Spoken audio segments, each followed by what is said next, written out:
It's me, DB, and I'm back with yet another video today. B1 and B2's kit as well as some gameplay. I'll break down B2's kit first, as it's quick, but unfortunately I have to use the original B2 character screen as I haven't got anything for the reworked one beside the kit details. Don't worry though, I have plenty for B1, and judging my screenshot it's quite clear I'm not going to be able to use B2 very effectively. Firstly, his basic heavy arms. This deals physical damage to target enemy, and if the target was target locked, you'll also inflict critical damage down for 2 turns, otherwise you'll inflict target lock for 2 turns. His special, Mow Down, deals physical damage to all enemies and dispels them with an 80% chance to inflict buff immunity for 2 turns. The first unique, Relentless Barrage, gives B2 a 40% chance to gain 100% turn meter whenever another ally is evaded or damaged by an attack. Target locked enemies have minus 25% critical chance and evasion. And his brand new second unique, Reactive Protocol, comes with a Zeta. This unique gives B2 a 40% chance to reduce its cooldowns by 1 whenever a separatist ally is evaded or is damaged by an attack, and whenever B2 inflicts a debuff or separatist and droid allies gain 5% turn meter. It's a nice basic kit, and often it's kits like these that do very well. See Range Trooper as an example of completely revamping a faction with a very basic kit. Okay, now on to B1. This is why I'm sure many of you are here in the first place. Unfortunately, much like my Emperor's Shuttle video, I've been sent footage in an odd resolution, so I'm afraid this is just how the video is going to look. From what I can see, B1 is very much like I actually suggested this time last year. I'm sure some of you will remember my Q&A with the developers where I pushed for B1's inclusion in Galaxy of Heroes, so I'm incredibly happy to see this droid arrive. The fact the kit is so similar to my original pitch is just a bonus. If you pitch a paper zombie with mass assists, you'll get an idea of what Capital Games is trying to give us here. So let's break down the kit and get onto some gameplay. B1's basic. B1 Barrage deals physical damage to the target enemy. If the target is target locked, all droid allies recover 5% of their leader's max health and protection. So I'm guessing Grievous is going to have one huge health pool to get some serious use out of this. With B2's target lock, this should prove very useful. Its special attack, Blast Them, has a cooldown of 0. It deals physical damage to all enemies and inflicts target lock for 2 turns on the target enemy. You also gain 1 stack of Droid Battalion for each Separatist ally, and heal your target Separatist ally for 0.5% health and protection per each stack of Droid Battalion. With stacks going into the hundreds, this is actually a pretty good heal considering the fact you can constantly spam it if you wish. The first unique is Roger Roger. When another Separatist ally uses an ability in their turn, B1 will assist, dealing 40% less damage, limited to once per turn. When another droid ally uses a special, B1 gains 15% turn meter. Clearly, pairing B1 with separatist droids is going to pay off big. With all that turn meter and assisting leading to more heals and target locks, this could lead to a lot of damage in very few turns. Finally, his second unique, Droid Battalion. The final Zeta text states that B1 can't score critical hits or be revived. B1 has no protection, 1 health, and 100 stacks of Droid Battalion to start. He can't be defeated or destroyed while it has Droid Battalion, and once all stacks of Droid Battalion expire, B1 immediately destroys itself. B1 is also immune to damage over time. When B1 takes damage, it dispels all debuffs on itself and loses 8 stacks of Droid Battalion, and at the start of B1's turn, it'll gain another 3 stacks back. Each stack grants B1 2% offense, and all separatist allies 0.5% tenacity and critical avoidance. Now, I know that's a lot to take in, but picture it like having 100 B1s. Every time they're being killed and shut down, you're losing large numbers of them, but more continue to be sent into battle. Annihilate won't work, Probe Droid Self-Destruct won't work, and not even Rancor Devouring it will work. This is because you don't technically have one unit, you have a full army in your team. It'd be very wise not to use the AoE attack on Luke Rebel squads or other counter squads, as this is sure to reduce huge numbers of Droid Battalion with multiple assaults on your numbers.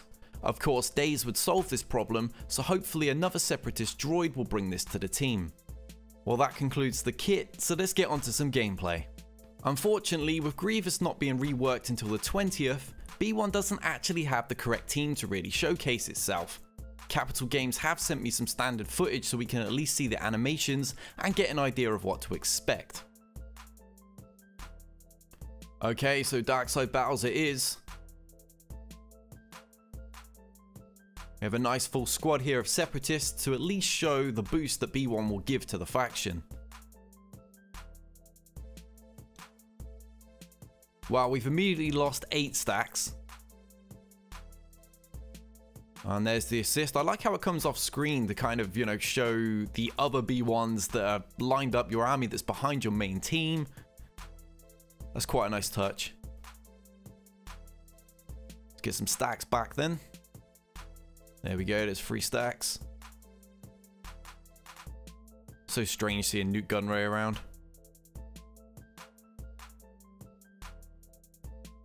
The 0 cooldown means this move can essentially just be spammed constantly.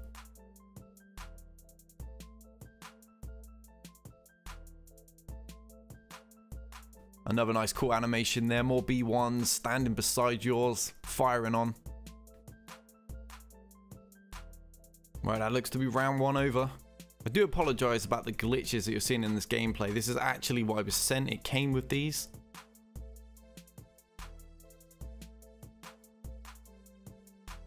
Alright, let's call some more B1s into battle. Unfortunately, this is kind of it. I mean, B1 doesn't have his team that he needs to be able to showcase himself in any sort of PvP environment or even under the correct leads. I'll switch to some footage with B2 alongside B1 and hopefully we'll see a bit more from them this way.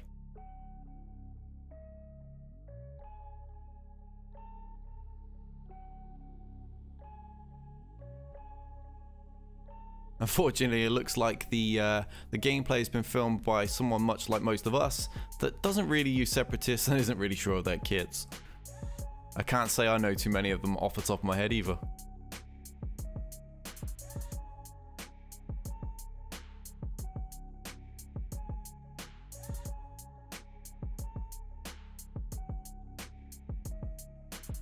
Come on, just do anything. There we go.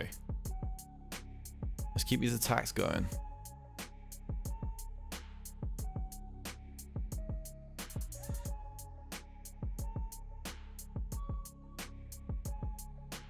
I mean, I can definitely see how B1's going to be a real threat once he has his correct team.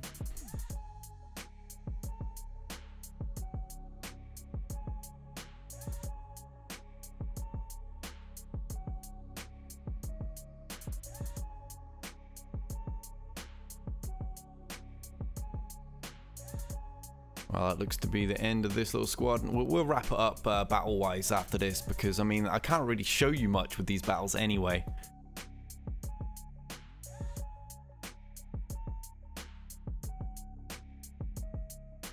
Go on and mow them down, B2.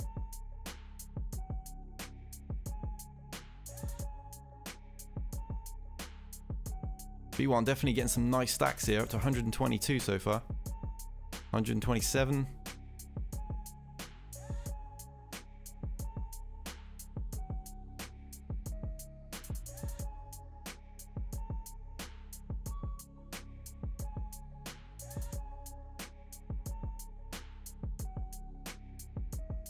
I mean, that's going to be a lot of heal when you factor in you'll do 0.5% per stack.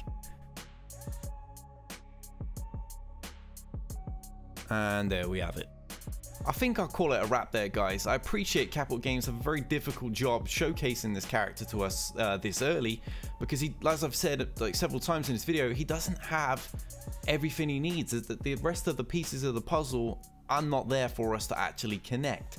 It'll be kind of like trying to showcase Night Sister Zombie without any of the other Night Sisters in her team, you know? You're not going to get a feel for the character. However, having read the kit, I'm positive that B1 is going to become a real force. I really do like the look of this team. I do hope that somebody in the team does end up with, like, you know, some mass days that's going to be really effective and actually stick. Otherwise, a lot of these counter teams and teams with big assists are just going to eat B1 alive. I'll definitely be looking forward to unlocking B1. And I hope my video has helped give you some insight on the character and its kit. Until next time, guys, we out of here.